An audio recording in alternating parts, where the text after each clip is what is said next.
নমস্কার বন্ধুরা, Anubha cooking village ফুডে আপনাদের সবাইকে স্বাগত জানাই। আজকের দুটো রেসিপি নিয়ে এসেছি দারুণ। দেখুন ভিডিওটা সবাই। শোল মাছের কালিয়া আর কলমি শাক ভাজা। ভিডিওটা সবাইকে দেখার জন্য অনুরোধ রইল। ভিডিওটা সবাই দেখতে থাকুন। শোল মাছের কালিয়া কিভাবে বানাচ্ছি আমি। দেখুন বন্ধুরা, ফিশারি থেকে আপনাদের দাদা জাল দিয়ে এই শোল মাছটাকে ধরে এনেছে। একদম জ্যান্ত শোল মাছ, কত বড় দেখুন। শোল মাছটাকে আমি হাত দিয়ে ধরতেই পারছি না, প্রচণ্ড স্লিপ খাচ্ছে। কত বড় দেখুন শোল মাছটা। শোল মাছটা ভালো করে ধুয়ে আমি পরিষ্কার করে কেটে নেব। হাতে ধরতেই পারছি না, আগে এটাকে মারবো, মেরে তারপরে কাটবো। প্রচুর লাল লাল করে মাছটা, একদম জ্যান্ত। কত বড় শোল দেখুন। বর্ষার সময় আমাদের এখানে বাড়ির উঠোনে শোল মাছ পুকুর দিয়ে উঠে আসে।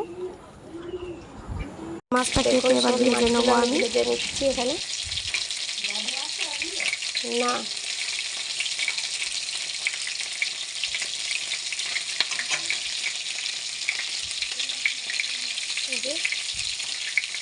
শোল মাছগুলো ভালো করে আমি ভেজে নেব। আর আমি একটু ছোটো ছোটো করেই শোল মাছগুলো কেটেছি। আপনারা চাইলে একটু বড় কাটবেন। আমি একটু ছোটো ছোটো করে পিস করেছি এগুলো। বন্ধুরা, প্রচণ্ড শরীর খারাপ, দেখতে পাচ্ছেন গলার অবস্থা কি, কথা জোরে বেরোচ্ছে না, প্রচণ্ড ঠান্ডা লেগেছে।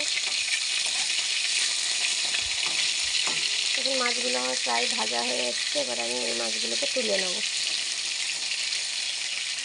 আর যে বাকি কাঁচা মাছ আছে সেটা ভেজে নেব। মাছটা কেটে ডিম হয়ে গেছে দেখুন।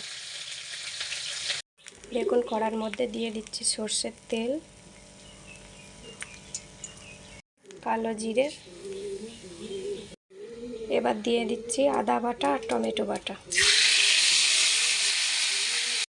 ভালো করে কষে নিতে হবে মশলাটা। এর মধ্যে দিয়ে দিচ্ছি 1 চামচ নুন, আর দিচ্ছি হলুদ গুঁড়ো। মশলাটা ভালো করে কষা হয়ে গেছে, দেখুন তেল ছেড়ে গেছে। এবার আমি জল দিয়ে দিচ্ছি।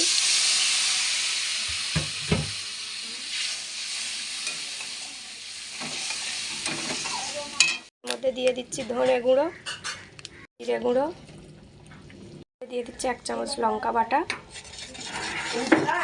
মাছগুলো দিয়ে দিচ্ছি, ভেজে রাখা মাছগুলো। মাছের কালিয়া হয়ে গেছে।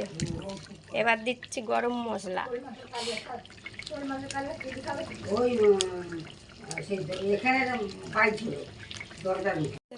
কালিয়াটা এবার নামিয়ে নেব। গরম মশলা ছড়িয়ে দিয়েছি। প্রত্যেকে একটু ছড়িয়ে দিচ্ছি ঘি কালিয়ার উপরে। আপনারা চাইলে নাও দিতে পারেন। যেহেতু এটা পেঁয়াজ রসুন দিইনি, তাই ঘি একটু উপর দিয়ে ছড়িয়ে দিলাম।